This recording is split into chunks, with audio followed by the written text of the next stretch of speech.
Here I am again, and look who's over here on my right. You can see who he is. This is that smiling face with his glasses, with his glare on his glasses that he always traditionally keeps. This is our good old Robert Spencer. We really should call him Dr. Robert Spencer because I don't know of a man who deserves not a one doctorate, but a multiple set of doctorates than this guy here.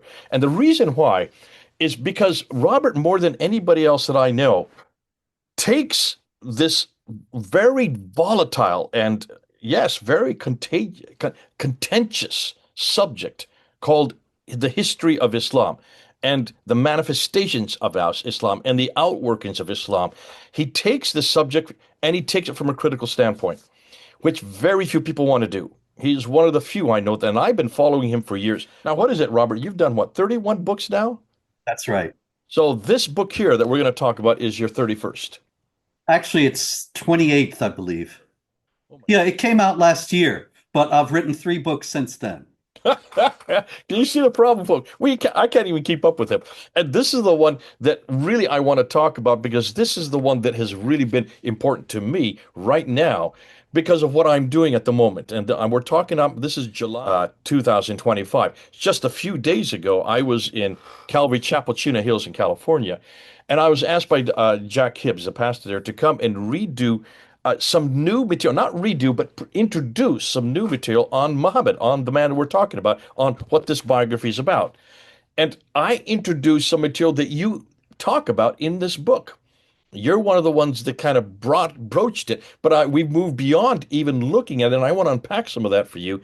And I put that up there. Well, I did it on Sunday night. It is now Friday, so we're about 4 or 5 days later. They put it up yesterday on their YouTube site, and it's about ready to crash through 100,000 views, which Fantastic. is prodigious, proving that everybody wants to talk about this subject. And Yeah. so I've asked you, Robert, to come on board. You and listen, I want to unpack this with you because you have done such a great job of asking the question no one wants to ask, and that is, how do we know this guy even existed? You asked that before already in a book that you had to redo twice, once in 2012 and once in 2021.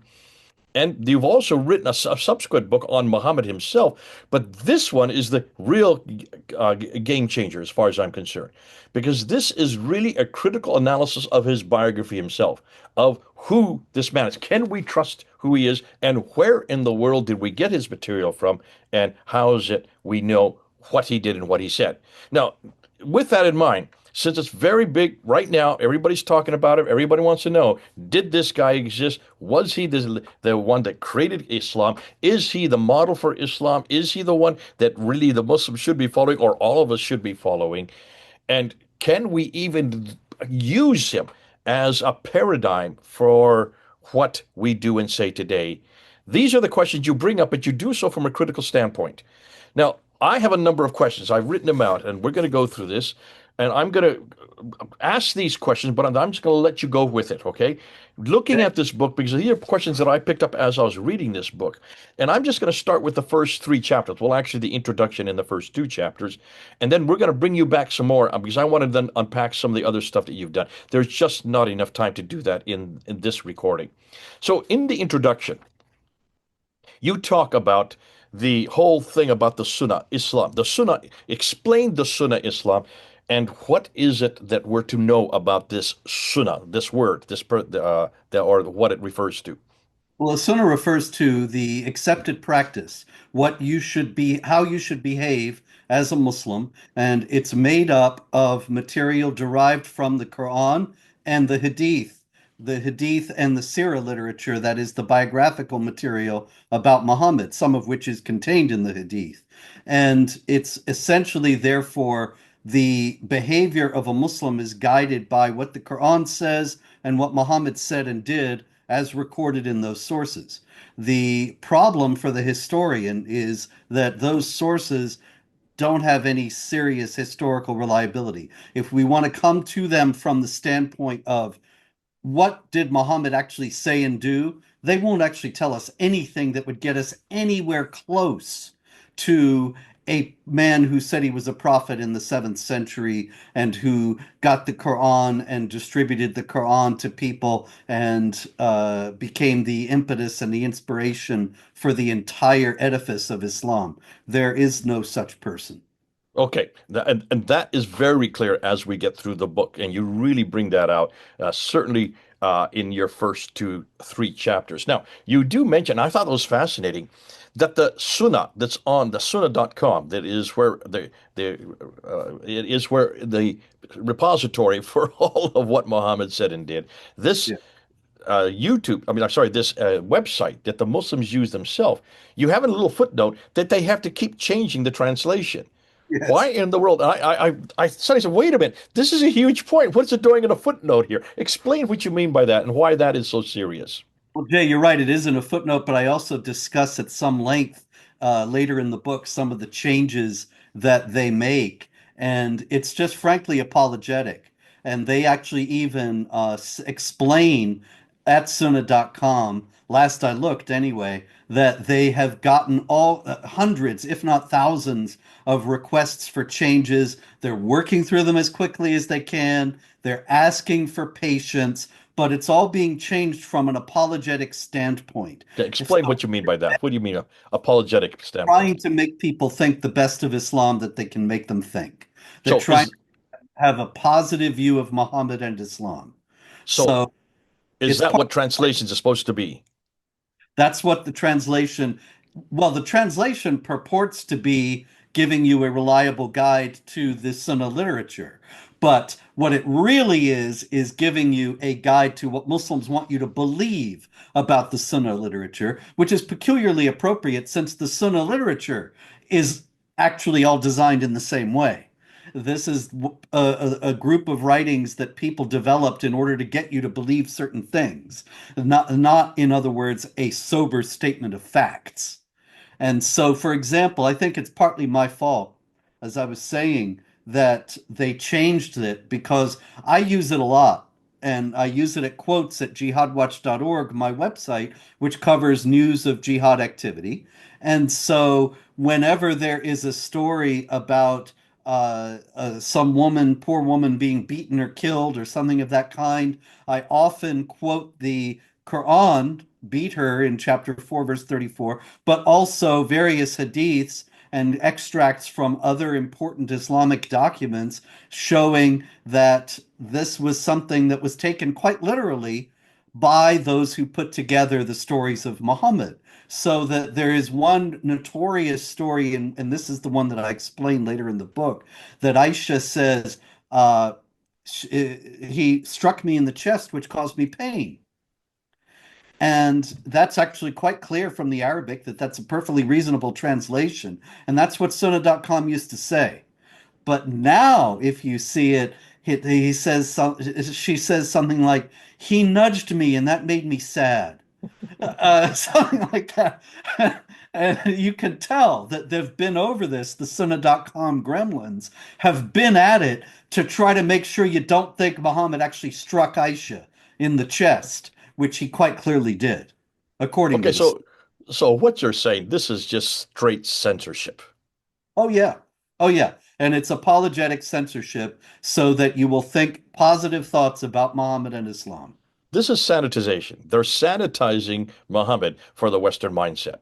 That's right. This is And not what so we would term a translation at all. A translation must be word for word exactly as the author intended. That's called exegesis.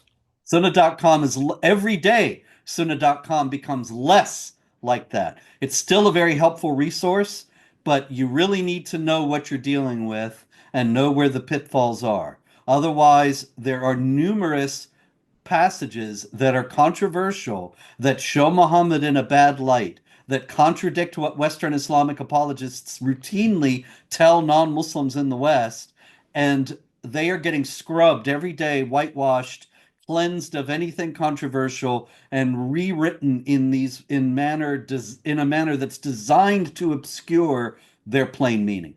So basically, what they're saying is they're making him more Europeanized, or I might even go further, they're making him more Christ-like. Oh yeah. Absolutely. Well, it's a funny thing, Jay, that you mentioned that, because that is the tendency in Western Islamic apologetics. Reza Aslan is a good example of this. He's not really an Orthodox Muslim at all, and he has all kinds of ideas that have made, for example, the Council on American Islamic Relations keeps him at arm's length, and he's not nearly as prominent as he was a few years ago when he was speaking at CARE events and speaking all over at Muslim groups and at mosques and so on.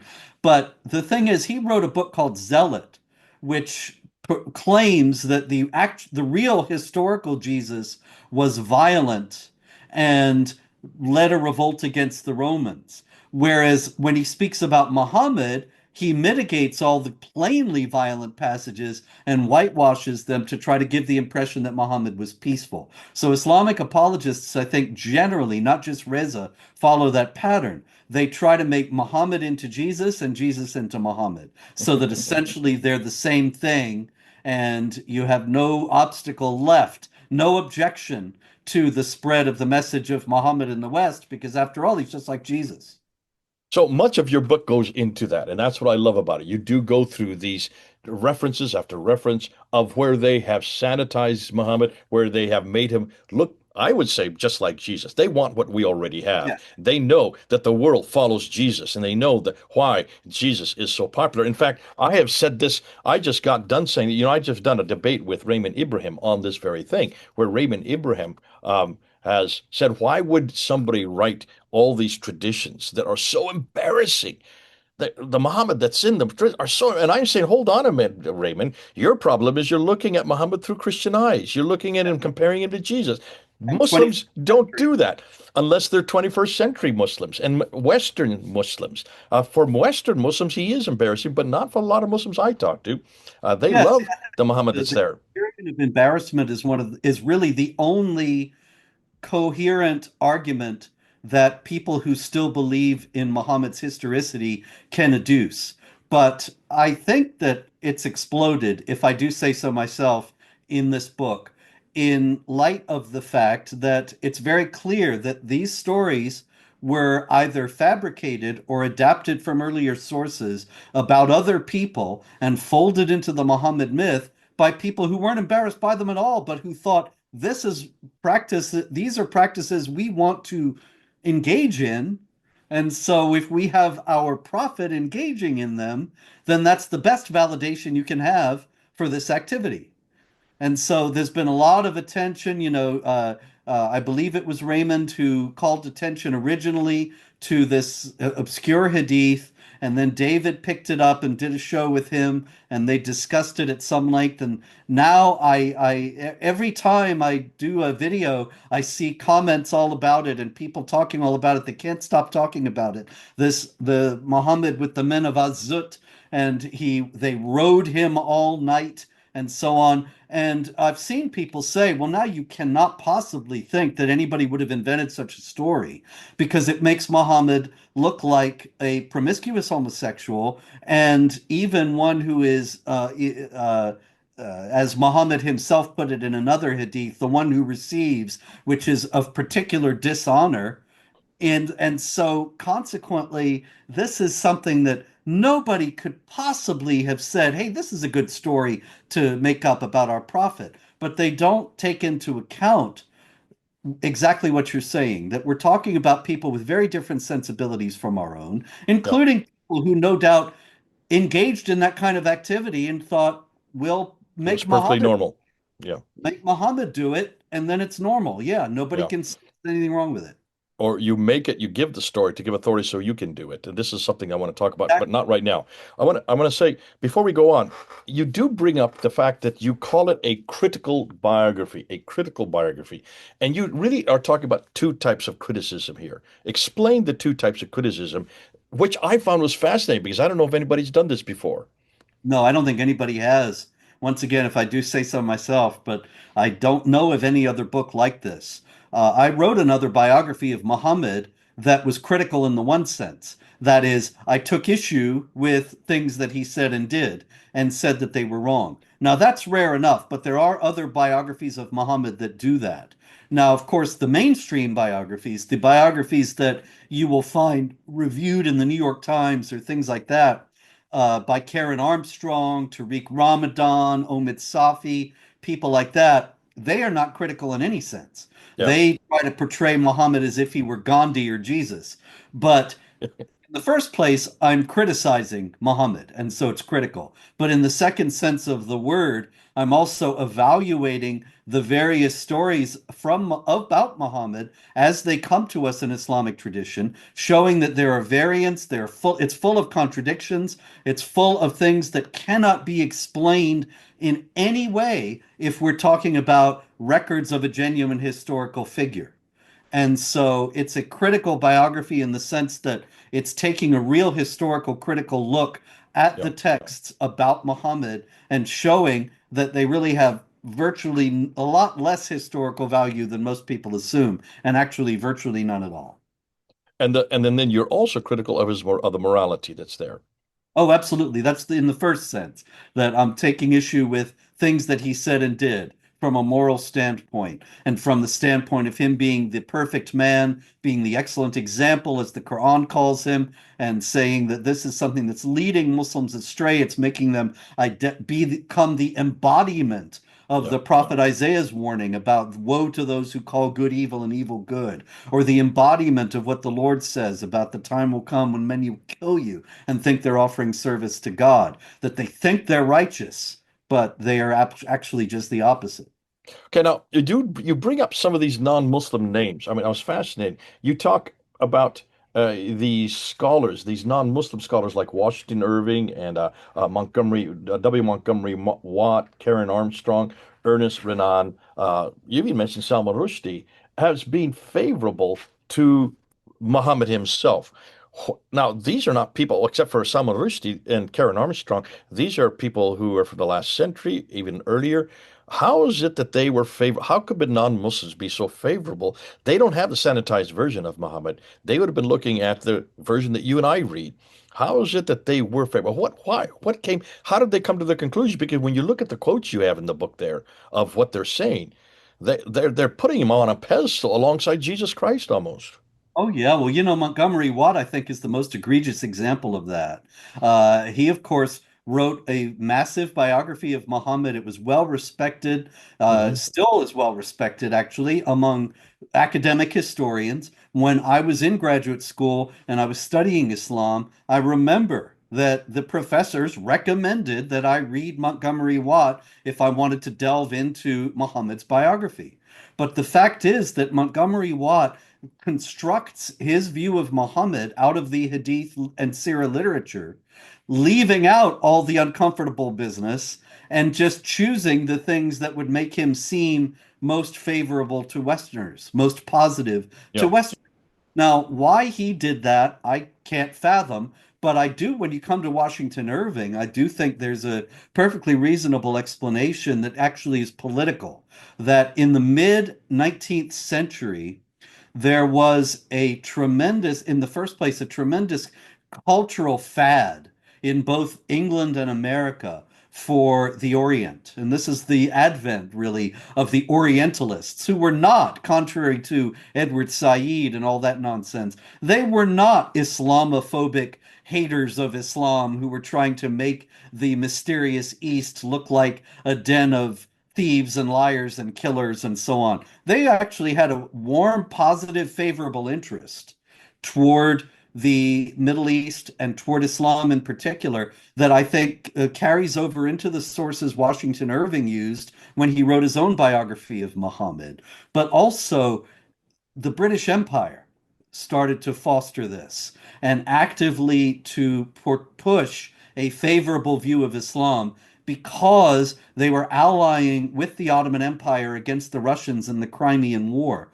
in the mid 19th century. And there was a lot of outrage in England over this. And the people saying, how could you ally with our ancient enemy that has been fighting Christendom for over 1,000 years? And now we're pals, now we're friends, and we're working for common interests against another Mhm. Christian nation. And a lot of people were very angry in England. And so the British government actually made a concerted effort to have scholars and molders of opinion craft favorable views of Islam and Muhammad in particular. And a lot of that is where the Islam is a religion of peace nonsense was born. Okay, let's now segue into the critical analysis, historical critical analysis, which you really do an amazing job in chapter one and chapter two. And you look at, first of all, you look at who the name is, and I'll have to pick a bone with you on this. You do refer to all these references in the Bible, and except for Muhammadin, the ones that you are referring to in Hoylins and all the rest, you do write it as Muhammad. And Yeah. but then you quote our our good friend Luxembourg, who says very clearly, this is not Muhammad, this is Mahmud. Mimha Mimdal. It's actually four letters. Mimha Mimdal. I introduced that on Sunday. And if it's Mahmed that you see there in 11 times in Hebrew, which is the same four letters in Hebrew in the Old Testament, Song of Solomon 5:16, the altogether lovely one, it's a title. It's not a name, it's a title. You bring that up really well in your book. It's a title. Then you go through and you show how there are different peoples, and you quote Dr. Robert Kerr, who follows this through, who's really the one that really has pushed this in Germany, following this through. That this Mahmud, we now know that it's found in Saint Ambrose refers to it in the fourth century. We delineate that from a Song of Psalm 5:16 is actually the Mahmud, the Messiah, the anointed one. Then Yep. is continued with Saint Augustine all the way up until the seventh century. And you bring up this, so the not only are the Christians referring to this Mahmud, but the Jews, and you bring this out in your book. You bring up this inscription way down in Sana, this 612 inscription, where it is the Mahmud that is there, the Lord, who is the title of the Lord. Yeah. Fascinating. So you're this all 612, you're talking this is long before the Quran was put together. Yeah, and Jay, I got to say, just by way of explanation, that I used Muhammad because I'm addressing the people who say, well, see, these are prophecies of Muhammad. Muhammad's in the Bible and Muhammad's here and Yeah. there, and Yeah. showing each step that these things could not possibly have been referring to the Prophet of Islam, and that there's no trace of the Prophet of Islam until much later. Actually, I got it wrong. I said 612, it's 518 AD. Yes. So it's way Interest, before there was a Muhammad in terms of Islam, I even mean if that's the story at that's face. go that's a good 100 years too early. So there's no way. And if the Jews were using Mahmud, if the Christians were using Mahmud, that, in both Arabic, down in Najran, way down in Sana, that far south, they were also using it way up north. With the certainly the church fathers were using it much further north in Aramaic and in Hebrew. Also, therefore, in Arabic, because it's the same four letters in Arabic. Then Yep. why are we surprised that Mahmud's everywhere? And this is where you really shine. This is what I love about your book. You then take on that criticism that I have been getting from Raymond Ibrahim. That's one of the things I went through. He says I don't have to even look at Jay's videos. I can pretty well know that Muhammad exists because there's so many references to him. And he talks about the doctrine of Iacobi, which you get into. He talks about Thomas the Presbyter, which you get into. He talks about the flyleaf, which you get into. In fact, you get into 10 of these great ones. You look at 10 of different ones in this book, folks. And what you do is you answer every one of them. And just quickly, rather than go through all 10 of them, what have you found from every one of those references, of the ones that I've mentioned and the other six that you have in your book? What are you finding with these references to Muhammad? None of them give a hint of any detail, not even the slightest first detail about the Prophet of Islam. In other words, if you ask a Muslim, if we had Yasir Qadhi on with us right now, and we asked him, tell us in 5 minutes what Muhammad was like, none of the things Yasir would say are in any of those mentions of Muhammad or Mahmed from the 7th century. None of them. There is that there was a warrior and there was a prophet, and otherwise every detail does not correspond, Yeah. is contradicted by Islamic tradition. It is not the Prophet of Islam, but they say that he said and did things that the Prophet of Islam is not depicted as doing or saying. Yeah. And so it's much more likely, especially when you get to something like Muawiyah and his Muhammad coins with the cross on them, that they simply didn't know about Muhammad, the Prophet of Islam, because he didn't exist yet. And he's putting the name, the title that was applied to Jesus There you onto go. the coins with the cross. And if he had ringing in his ears as the son of Abu Sufyan, the teaching that Muhammad had said that Jesus is going to come back and break the cross. And if he went to mosque and heard every Friday quotations from the Quran, including they did not kill or crucify him, he would never have put crosses on his coins. Yeah. And so the idea that all these mentions necessarily refer to Muhammad, the Prophet of Islam, when you look at the Yemeni inscription, the Najran inscription from 518, how could that possibly have refer to Muhammad, the Prophet of Islam? Doesn't make any sense. Yeah. And so it's that in itself, even leaving aside all the rest, establishes that this was a title that was used for other people, Jesus in particular, and that's why it is so often accompanied by these crosses and by other references that are redolent. I mean, what I'm seeing, what I'm referring to now, what I have in mind when I'm saying in other references like this is the Dome of the Rock inscription, where it says in the first place, the first line is all about how Muhammad is just a messenger, and then the rest of the whole thing is all about Jesus. And so we're supposed to believe that whoever wrote that inscription started out by saying Muhammad is only a messenger and then completely changed the subject and talked about Jesus for the rest and never got back to his original subject. Instead of, it's much easier to understand that he was referring to Jesus the whole way through. And when he says Muhammad is just a messenger in the beginning, he means the praised one, the one who is highly adored, and that's Jesus. And that the whole thing is about him with no unannounced change of subject of any kind. And so, in other words, all these references, to take all these references as necessarily referring to Muhammad, the Prophet of Islam, that's just superficial. And it bespeaks a lack of awareness about what these statements really say. I'm gonna make it even more simple for you. Okay. Notice you have said now three times Muhammad, Muhammad, Muhammad. Since when and can you say that these are what you're reading is Muhammad? In Well, order really, to have Muhammad, you can't yeah, you have to have three vowels, right? yeah, Muhammad, Adama, Afata, and Afata. But yeah, you have imposed those vowels onto it, have you not? yeah. So there you Shame go. on you. Shame on Stop you. Now take those vowels off, and what are you left with? things. So you got Mahmet, and this is what we Why are have. we calling it? Why are we even saying? That's the problem. And you notice when you quoted Robert Hoyland, he did the same thing. Oh, Robert Hoyland always he's imposed Muhammad onto Muhammad. because he puts the like when it says the Tayyeye or something like that, he puts Muslims, Yeah. and there's no mention of Muslims in the seventh century by anybody. Muslims, that word does not appear. Quran does not appear. And Hoyland imposes those things onto the text, onto So many early texts that don't warrant that. I'm gonna I'm gonna say something right here. This is what I did on Sunday. I'll say it again. It's not for us to try to prove that Muhammad did not exist. We can't. How can you prove something that didn't exist?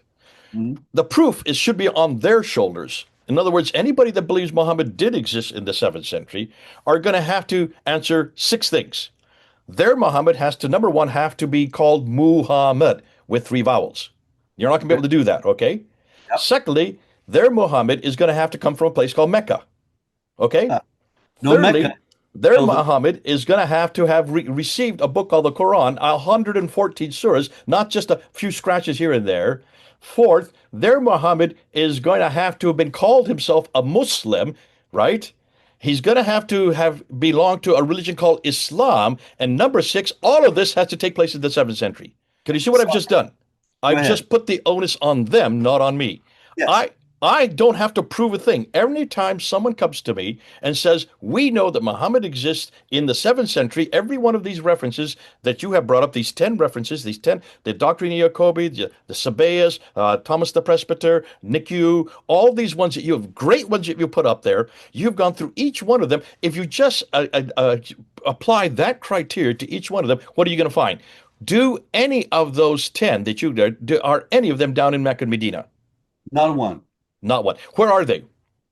They are farther north, around Petra and then around on into Iraq, where They're most of in the Gaza, they're in Jerusalem, they're in Petra, they're in Damascus, and they're in Iraq. The Tayyiye are from Tikrit, way up in the north. That's yeah, northern Iraq. So first of all, almost every one of these references is 1,000 miles, 800 to 1,000 to 1,200 miles too far to the north. That's number yeah. one. Notice, You got to wonder. do any of them call themselves Muslim or Islam this early? Doesn't appear. So what's their criteria, Robert, for claiming that this is Muhammad? You said it in your book. It's great. The criteria for their assuming that it's Muhammad, Yeah. I don't know what you're getting at. What Well, you that refer? he's an Arab and he's carrying a sword, that he calls himself a Oh, that's prophet. it. Those are That's it. the only three Yes, criteria that they they're say looking warrior for. and prophet. And so he's a warrior, a prophet. So therefore, all of these things must be talking about him. That's Now, an unwarranted, baseless assumption. Robert, how many people in the seventh century who went to war, who were banned of tribalism or whatever, called themselves prophets and also were warriors with swords? There That were almost could, any number of them, and that's the thing. A lot of people also ask, why would anybody have invented stories like this? I'm not saying these stories were necessarily invented. They could have been about any number of those prophets yeah. and then folded into the myth of Muhammad once it started to gain traction. The thing is, this is also so counterintuitive to what you would expect because the Arabs did conquer half the known world in the 630s and 640s. So why you would think somebody would have walked up to them sometime and said, "Hey, why are you doing this?" And then they would say, "Well, we have this prophet and this new holy book and this new religion, and it tells us to go and fight the enemies of Allah and go and fight until religion is all for Allah, as Yeah. our new holy book says." And yet they know lots of people have contact with them. Sophronius of Jerusalem writes extensive Hmm. sermons and essays about the theological meaning for Christians of God allowing the fall of Jerusalem and so Yeah. on. And he never mentions Muslims, never mentions Quran, never mentions Islam. And yet he had extensive contacts with the Tayyeh. Yeah. There you go. I I love what you've done with Muawiyah because you brought Muawiyah quite out a bit. Now, everybody knows, if you ask anybody, that Muawiyah has to be one of the he was the great Muslim caliph that started the great Umayyad Caliphate. But you Yeah. shut that down very quickly. What did you do with Muawiyah? Well, I think that a number of things, and mainly that what I said before, that he's coining currency with crosses on it. And why would he do that if he's supposed to be the son of Abu Sufyan, and Abu Sufyan saved him from the curse of Allah by throwing him face down on the ground when Muhammad was calling down curses on the Quraysh. And he knew Muhammad. He was a young boy, but he heard Muhammad himself. He heard from his father after his father converted. He was a Muslim for all of his adult life, and then the caliph of all the Muslims. And then he's just casually contravening this core element of Islam. It doesn't make any sense. And you know what's even wilder is that the Umayyads in general, the dynasty that he founded, are accused of irreligion by the Abbasids, Yeah. planted them in the 8th century. Now, why would the people who are closest to Muhammad, the people who knew him, like Muawiyah, why would they be irreligious? Hmm. They would be the most, logically, they would be the most fervent, like the period of the rightly guided caliphs that is right before Muawiyah's caliphate. Why would the Umayyads be Yeah. irreligious when they lived within the lifetime of people who heard Muhammad? It doesn't make any sense unless maybe this all hadn't been invented yet. That would explain why the Abbasids accused them of irreligion, because There they you didn't go. have any religion at that time. Okay. It, So it's an you Abbasid invention, largely. almost every one of these, and this is why I love your book, because you go through and you answer this question so categorically, and you say just logic, just follow the logic of the time. But more than that, look and see the question you bring up over and over again. You bring this up. Why is it that these men around Muhammad, these Sahaba, these are the ones who were the eyewitnesses? They would be the equivalent to our Matthew and John. They were there with Jesus, Matthew and John. They saw what he said. saw what he did and heard what he said, and they wrote down what he said and did. And that would be our Sahaba, and then the Tabi'un who got it from the Sahaba, and that would be Mark and Luke. So the equivalent here would be these, and a whole list of these guys there, that Ubay ibn Ka'b is the one you mentioned in particular. They would have been able to write down what he did and said. Why is it we have nothing written? And you start to get into this, and I love what you did with this, because then you start to say, these guys who were there, and you give a whole list of all these people that were there, one after another, after another, after another. They were right there. Why didn't they write it down? Why did they not write it down? To me, that is incredulous that no one wrote down what they saw and what they heard. Yes. Now, then you go and you're great and you bring up this guy, Mustafa al-Sibai, who tries to defend that. Go ahead. What was his defense? Well, he quotes Hadith saying that Muhammad forbade them to write it all down, and that some of them actually did write it all down and then destroyed what they wrote. And I think, well, this is clearly, I mean, Asabai is a modern day apologist, and so he's trying to whitewash the record. But it's clear that he's aware that there's a big problem that they've got. That is exactly as you just enunciated. That nobody seems to have taken any of this down, and yet they're all supposed to have memorized it Yeah, with frightening exactitude and passed it on with 100% accuracy he through. mentions that, doesn't he? 100% accuracy. Yeah, And then yeah. was the excuse he gave, I thought was precious. It was too much material to write down. Muhammad was doing too many things and saying too many things. They just didn't have time because they were too busy following him. And of course, Yeah. they didn't have notebooks to write down what he said. You know, Well, that's like Sung Yong Kung and all the guys that his just generals. memories. Then that they didn't really need to write it down, right? They could just have it all word for word to pass on with 100% accuracy to the next generation in And the the next generation, and we're talking about 20 generations until it was finally written down in the ninth and 10th century. It took them 200 years to find it. Maybe we should write this down. But I mean, Yep. you do get into that, and you do talk about Yeah. you do talk about Ibn Ishaq and how that Ibn Ishaq, we don't have anything written down by him, and so it's rather ironic. Why would he spend all this time writing all this down? Finally, in 765, a good century and a half, a little over a century later, 130 years later, and then we don't have one scrap of evidence from it. And you Well, bring see, that up. the trick that Islamic apologists play on us, but academic historians in the West have willingly played along. And, you know, when I was in graduate school and we read Ibn Ishaq in, Guillaume's book, nobody told me that this wasn't really Ibn Ishaq. And it was just presented as a biography of Muhammad that was written by an early Muslim. It was as if we were reading the Gospel of Matthew, Yeah, yeah. but it's not Ibn Ishaq in the first place. And the people who refer to it as Ibn Ishaq are misleading because we don't have what he wrote. We have Ibn Hisham. And in the book, I show that Ibn Hisham might have written down exactly what Ibn Ishaq told him. But that's very unlikely because you take, for example, Waqidi, who writes a little bit later than Ibn Hisham, and he has all this embroidery and all these legendary elements in stories that he shares with Ibn Hisham. And it's very clear that this is a whole cottage industry of stories about Muhammad, and they're growing as time goes by. They're becoming more detailed and more elaborate because people are telling the stories and probably getting paid for telling the stories or telling the stories for political purposes to favor one faction or another. And so they have all these stories that get more and more embroidered as time goes on and less trustworthy as history. So there's no reason to assume that Ibn Hisham doesn't do the same thing. He's actually accused of doing exactly that with Ibn Ishaq. And there are other versions of Ibn Ishaq that differ from what Ibn Hisham says, so that you find sometimes people quoting Ibn Ishaq and then you go into the Guillaume and it ain't in there because using different manuscripts. And so Now, the whole thing is a mess, but one thing is very clear, we're not dealing with historical documents here. okay, I'm going to take that one step further.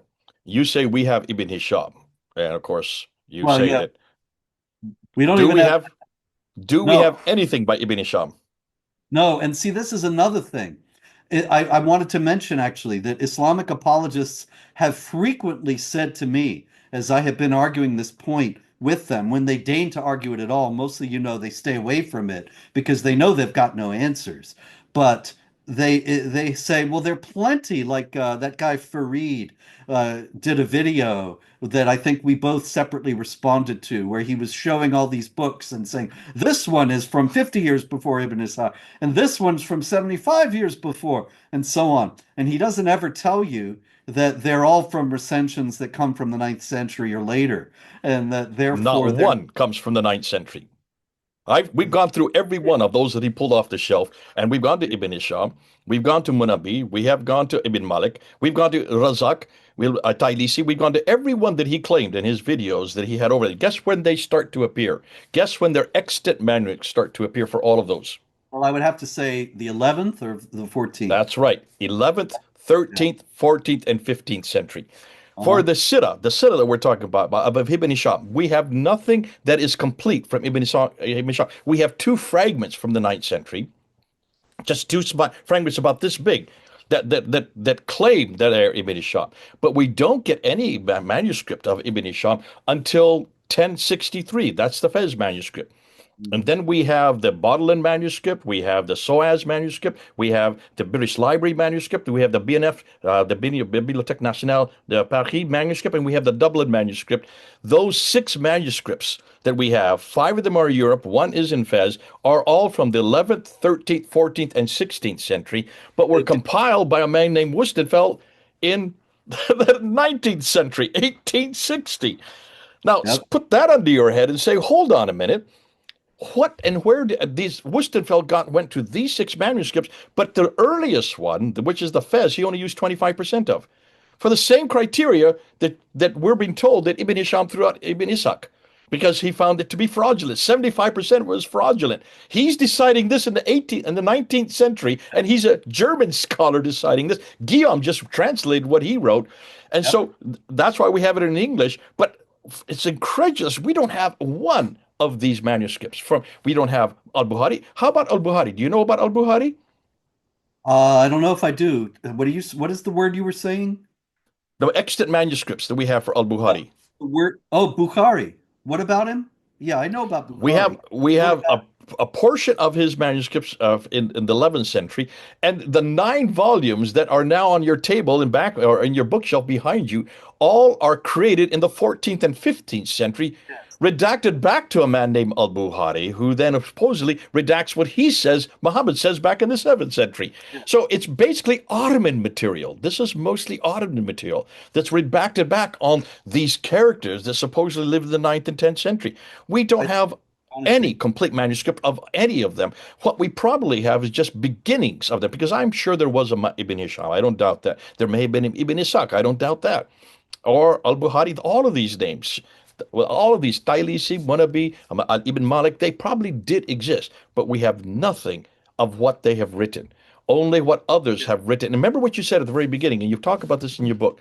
As people needed material to support what they were doing, especially caliphs and especially people of power, in both the Abbasid period and in the Ottoman period. What do? They write down what they think Muhammad said or what Muhammad did to give authority for them, and then they put it in the name of Al-Bukhari or Sahih Muslim or Ibn Dawud or Majah or Nisai. They put it in a name that they would consider to be authoritative, and then they would then eradicate and destroy that which had come before. So these are revisions of revisions. You might say it's still going on because the Sunnah.com is still doing it today. Exactly. Yes. And It's still happening. it was Wustenfeld, as I discuss in the book, and as you were just explaining, that puts all this together in kind of a standardized form. He's kind of the counterpart to the Cairo 1924 Quran. That it's it's a it's a construction that comes from him, and he's not even, as far as I know, he's not a Muslim. No, Uh, and he's so an Arabist. This is an academic yeah. exercise. But I think it's remarkable that does not seem, when you look at the development of all this, there does not seem to be any tremendous interest in the biographies of Muhammad in the Muslim world until the West showed interest. And then it becomes something that they're very interested in taking hold of and standardizing and so on. But before that, you have the Kitab al-Maghazi that detail his battles and Yeah. some other material from the various hadiths about, that he marries the little girl and so on. And that's basically it. The idea of a standardized biography is a Western import. So one of the and this is why people you need to get this book. There's so much material. We're just talking about the first three chapters. We haven't even got into unpacking who the Muhammad is that comes out and what he does and what he says and whether or not that is how they've sanitized it or haven't sanitized it. But when you get into this whole historical critique mass of accreting, deleting, censoring, changing, manipulating, of abrogating, and corrupting this person of Muhammad Yeah. so that he becomes what you want him of your day. And we're finding almost everything. If you look at the tafsir of Al-Tabari, that comes from two manuscripts in the 13th century. They're still in Istanbul, put together by a man named Michael de Goeje from Holland in between 1879 and 1901. So there's another European that does the job for the Muslims. And we Yep. would not know Al-Tabari had it not been for this Dutchman. Did the Muslims a favor in doing that? But not at all. That's 1300, that's 12th century, 1200, 13th century manuscripts, not from Tabari from the 10th century. So again, we don't even have his manuscripts or Sahih Muslim or Sahih Bukhari or Tirmidhi or Najah or Nasai or you talked about Ibn Hisham and Al-Waqidi. We don't have any of their original manuscripts. We only have that which is attributed to them. These are attributions from, in this case, 400 to 900 years after Muhammad. Yep. If that is the case, you have all the right in the world to say, which Muhammad are we talking about? Yes. And do we have any kernel of truth about this Muhammad? Now, I want to get back because you have written two books before this, the three Yeah. books about Muhammad. If you could just quickly base that, because this one actually reflects on your two earlier books. Yes. Well, I first wrote in 2006, The Truth About Muhammad, which was designed to introduce Westerners to the basic story as Muslims believe it. That if you go to madrasa and you learn about Muhammad, this is the kind of thing you would learn. It's a critical view in the sense that I take moral objection to much of what he says and does, but Yeah. otherwise it's just a straight telling of the story. And I do have a note in there that says the historical accuracy of these things is a whole other question, but that's not what this book is about. Then in Did Muhammad Exist? Particularly in the revised and expanded edition, I look at the case for having skepticism about this question and all the reasons why so many people are, and more people all the time, are beginning to doubt that Muhammad was actually a historical figure. And then this book is, like I said before, I think there's no other book of this kind that goes through the actual stories of Muhammad, compares different versions, asks questions about why these variants would have been invented or how they might have come about. Like you take, for example, the stories about Muhammad originally being named Kutam. And Muslims and people who accept the traditional narrative just routinely will just wave that away and say, well, those are obviously later unreliable stories. But Mhm. what I ask in the book, and this is something I do over and over again, is okay, but why would anybody invent such a story? Yeah. What would be the point? If Muhammad was a real guy who lived at a real time, 570 to 632, and we had real biographical information about him, why would somebody come along later and say, well, he was originally named Kutam? There's no explanation for that whatsoever, unless you reverse it and say there were stories of someone named Kutam. He may have been one of those prophets that you mentioned earlier, the hundreds or thousands of prophets running around in this general region around that general time. And maybe his stories were folded into the myth of Muhammad, and then it becomes something that makes perfect sense. You have to explain the presence of this name in some earlier manuscripts. Right. So you make up a story about how Muhammad originally had this name. Same thing with the angel Gabriel appearing to him, which, every Muslim school child learns it was the angel Gabriel who appeared to him. And yet, in the actual Islamic traditions, some say Asrafel, some say Seraphel. Well, Mm. same question. Why on earth do we have this disagreement over something that's supposed to be straightforward history. And it's clear there were stories. Maybe Kutam got revelations from Seraphel or Asraphel, and this all gets folded into the myth of Muhammad. Okay. Now, in saying that, one of the things that I love about what you're going to do and what's amazing is that in all of this that you're putting together in this book, you're really starting with this historical critique, the problem with the historicity of the documents themselves. You then get you really unpack that so well for us. You then start to unpack. Well, then this Muhammad that we do have here. Let's look and see what they do say talk about, and we're going to probably do some subsequent videos if you don't mind, looking and unpacking that because I want to get through them. I want to read them. I want to bring questions up to them. But in ending this section on the historicity of just the original documents themselves, what are you going to say to all these academics today? And you actually bring it right at the very end of your second chapter, you bring this question up. Why is it that so many of the academics today, now we're talking about modern day academics in most of our institutions who do not want to question what you have questioned, do not want to go down the road that you have gone down, do not want to say what you have said, dare not go public with what they have misgivings for. And I'm sure if you took them out for tea or coffee, I'm sure they would tell you one thing. I had this with one scholar. I'm not permitted to give his name. I went to hear him in London, and he said something about the Quran that was fascinating. And when I went to see him, when everybody had left to go to tea, he was still there with a student talking. And I went up to him and says, "Do you really believe what you've just said?" He says, "No, but I have to say that publicly." I said, "Could I record?" He says, "Don't you dare record me," because Yeah. he dare not say publicly what he just said to me privately. Why is it? Why is this problem, this disconnect between what they know privately and what they're saying publicly? Help us here with this. Well, in the first place, because Islamic apologist groups have very skillfully portrayed anything critical about Islam, not in the sense of historical criticism, but in the sense of moral criticism, as racism, bigotry, and Islamophobia. And that's the attitude that has taken over American academia. Of course, millions from Qatar help as well, and Saudi Arabia. And they have made it so that there's Millions an of dollars. You mean millions of dollars? yes. And so the academic environment today is frankly apologetic. They want to make you come out of college with a positive view of Islam. And so you have very strange anomalies. Do you know Joshua Little, I think his name is? Lingle. No, not him. Little. Joshua Little. You mean He's the an comic? academic. I'm sorry? The comic Joshua, John Little. No, I don't know Joshua Little. Sorry. I think that's his name. I might have his name wrong. But in any case, he wrote a 612 page doctoral dissertation about Aisha's age.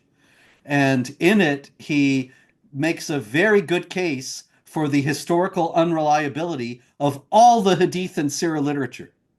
Hmm. And so he's very useful in that regard. Although then he turns around because he's actually an Islamic apologist. He's a non-Muslim Islamic apologist. He tries to argue that Aisha was really older and that the hadiths about Aisha's age are unreliable, even though they're in Bukhari and Muslim and all that. He tries to argue that on the basis of the isnad chains, that he says that if a story recurs many times, as the Aisha stories do, and you have different isnad chains, as you do with these stories about Aisha, and some of them are better than others. That is, they have more famous figures, more trusted figures, more well-known figures, and so on.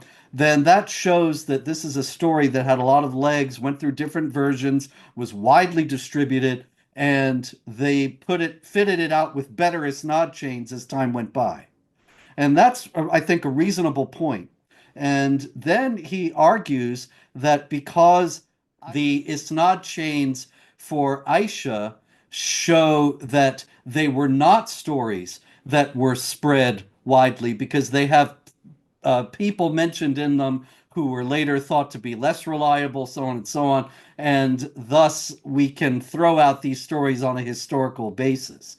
What's even odder about this fellow is that he recently wrote a lengthy article, and I've been so busy, I mean to respond to it, and I'm going to, but I don't know when, about trying to refute the whole idea that Muhammad, as uh, depicted in the Islamic literature, does not exist. And I think that on the face of it, I am dumbfounded that he would attempt to even do this, because he is the guy who argues so well that the Hadith and Sira literature have no historical foundation.